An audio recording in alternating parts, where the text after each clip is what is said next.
Hi, everybody. So it's finally getting cold out here in Baltimore, and rather than pay through the nose for propane, my roommate decided to install a wood stove, which means, of course, that I'll be installing a wood stove. And since our place is rather large, it's about 4,000 square feet, and the bottom level is mostly one big open room, we decided to get one of the larger wood stoves, if not the largest commercial wood stove, the Kuma Sequoia. So for this and some future videos, I'm going to be detailing the design and installation of the hearth and then the stove itself. So be sure to subscribe if you'd like to see the updates from the rest of the install. It's been a little while since I've done some masonry work, but I like laying a brick or two, and it'll be nice to do something different. Um, you can see here that I've been taking measurements of the area that the stove is going to be placed in, which then I'll use to build a model for the design. So once I had the basic dimensions of the area that the hearth was going to be in, I went to Google SketchUp and built a little model of that part of the living room so that I could properly make a design of the hearth. The wood stove requires certain clearances around flammable materials. It's 8 inches on the back and 16 inches around the front and sides. So it was really useful to get a full picture of how the stove is going to be placed. And then here I'm making a little model of the stove itself so that I can properly dimension the clearances. And then once I have all the clearances, I'll be able to model the hearth. And for this hearth, we're doing a double layer brick pad and then a brick wall backing it with a nice little reclaimed wood mantle. You can see the hearth taking shape here, and we changed this design slightly to set the wall out from the drywall and put an air space behind it.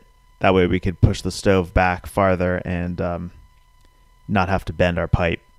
Here with Ryan Dare at the Home Depot, getting the materials for our hearth project. We got a bunch of mortar here and concrete board, a whole bunch of bricks. This isn't enough bricks yet, and a hoe, and all the tools that we're going to need for the hearth project. Got to pick up some more bricks, but that'll be another day. All right, so here's the hearth area prepped for demolition and construction of the hearth. We got around 230 bricks here. We need to get several more bricks to complete the top surface of the hearth. About 800 pounds of type S brick mortar. 3 of these Durock cement boards, a ½ inch thick for the base. And then several tools, which I'll go over in a second. And then of course the Kuma Sequoia wood stove. It's really important that when you are doing some sort of in-house construction project that you put down a pretty heavy-duty drop cloth, because we're going to be mixing up mortar here, making a hell of a mess, and we don't want to get that stuff into the carpet because it's not coming out. Also, when we cut the area for where the hearth is going to go here, I'll be able to make a nice clean edge with tape, with drop cloth all around the construction zone, and keep everything in order. Alright, here's an overview of the tools that we're going to be using on this project.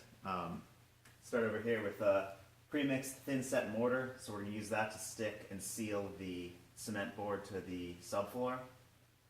Attach it with these special cement board screws.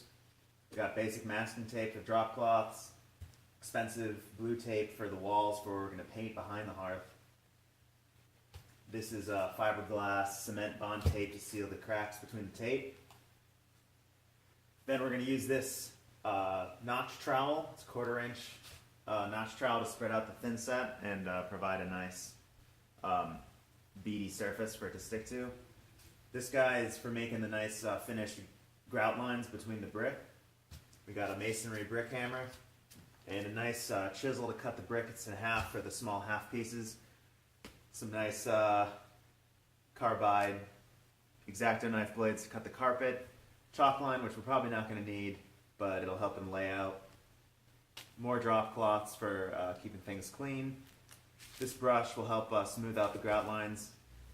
And we got some heavy-duty multi-purpose gloves that will keep our hands from getting cracked and stuck with concrete and mortar.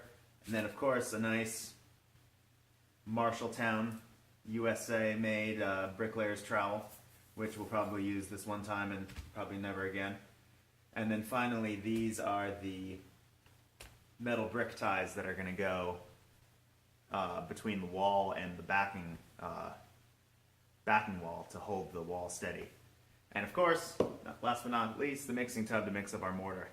Oh, and we also have the